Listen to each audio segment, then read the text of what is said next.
Sementara itu pemirsa, warga desa Ngampel, Kecamatan Kapas, Kabupaten Bojonegoro, Rabu siang menggelar aksi protes terkait penggantian tanah kas desa yang digunakan untuk proyek jalur pipa minyak darat proyek Banyu Urip milik ExxonMobil. Menurut warga, nilai dan lokasi tanah pengganti dinilai merugikan serta tidak lagi relevan dengan harga pasar saat ini. Warga desa Ngampel, Kecamatan Kapas, Kabupaten Bojonegoro menggelar aksi protes terkait penggantian tanah kas desa yang digunakan untuk jalur pipa minyak darat proyek Banyu Urip yang dikelola oleh ExxonMobil. Aksi protes dilakukan dengan memasang spanduk di atas lahan tanah kas desa yang terdapat di sepanjang jalur pipa minyak sebagai bentuk kekecewaan warga terhadap pemerintah desa.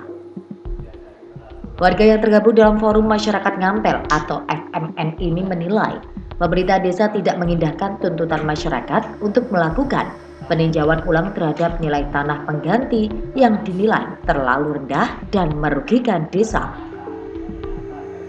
Selain melakukan aksi di lokasi, perwakilan FMN juga mendatangi gedung DPRD Kabupaten Bojonegoro untuk mengadukan persoalan penggantian tanah kas desa jalur pipanisasi minyak darat ExxonMobil.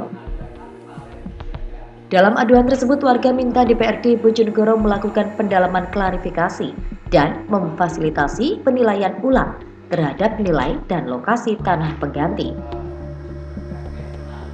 Berdasarkan data Forum Masyarakat Ngampel, luas tanah kas desa yang digunakan untuk jalur pipa minyak mencapai sekitar 1.093 meter persegi yang tersebar di 5 titik lokasi.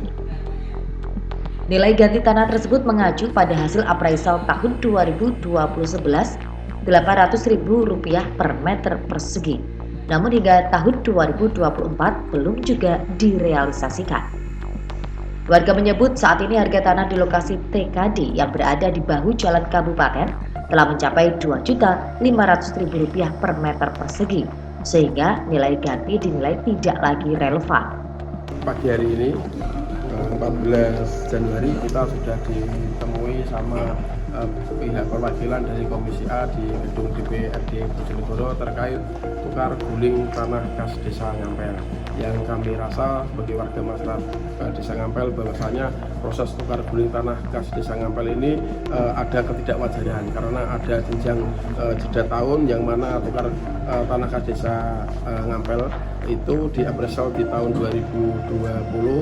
Sedangkan tanah pengganti untuk tanah kas desa ini diappraisal di tahun 2024. Nah, jeda waktu ini ada sejajangan nilai, jadi artinya tidak senilai. Nah, kami ke sini harapannya apa yang menjadi keluh kesah kami nanti dibahas di forum ini di DPR ini dengan harapan artinya agar kedepannya bisa diukur ulang agar tanah kas desa dengan nilai tanah pengganti itu senilai seperti itu.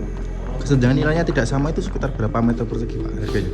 Dari segi ukuran memang lebih luas tanah pengganti 103 meter persegi, tetapi dari segi nilai tidak senilai. Artinya nilainya masih tinggian yang tanah TKD karena tanah TKD Desa Ngampel itu berada di jalan kabupaten, sedangkan tanah pengganti berada di jalan Ngampel di timurnya Grovan. Nah itu dari status tanah pun berbeda. Kalau tanah TKD Desa Ngampel status tanahnya tanah kering, nah tanah pengganti status tanahnya tanah basah. Gitu. Dari segi sewa sebelumnya disewa oleh EMCL SKK Migas itu tanah pengganti tanah kas desa Ngampel mendapatkan sewa sekitar 20 jutaan per tahunnya. Sedangkan kalau tanah pengganti ini ke depannya kalau disewa 5-6 juta itu nggak akan ada yang mau karena ada makam di dalam tanah pengganti. Selain persoalan nilai, warga juga mempertanyakan lokasi tanah pengganti yang di dalamnya terdapat tanah wakaf berupa makam leluhur desa yang dinilai tidak layak diperjualbelikan. Tanah pengganti lainnya berupa lahan sawah desa yang berada di belakang wahana Grovan dengan kondisi dan nilai ekonomi yang dinilai tidak sebanding dengan TKD sebelumnya. Warga menegaskan jika penggantian TKD tetap dipaksakan dengan nilai dan lokasi saat ini, maka desa dipastikan akan mengalami kerugian. karena sebelumnya TKD tersebut mampu menghasilkan nilai sewa hingga puluhan juta rupiah per tahun. Forum Masyarakat Ngampel berharap DPRD Bojonegoro dapat menjembatani penyelesaian masalah ini melalui langkah konkret agar tidak merugikan pemerintah desa dan masyarakat. Edo Jody Aldian, JTV, Bojonegoro.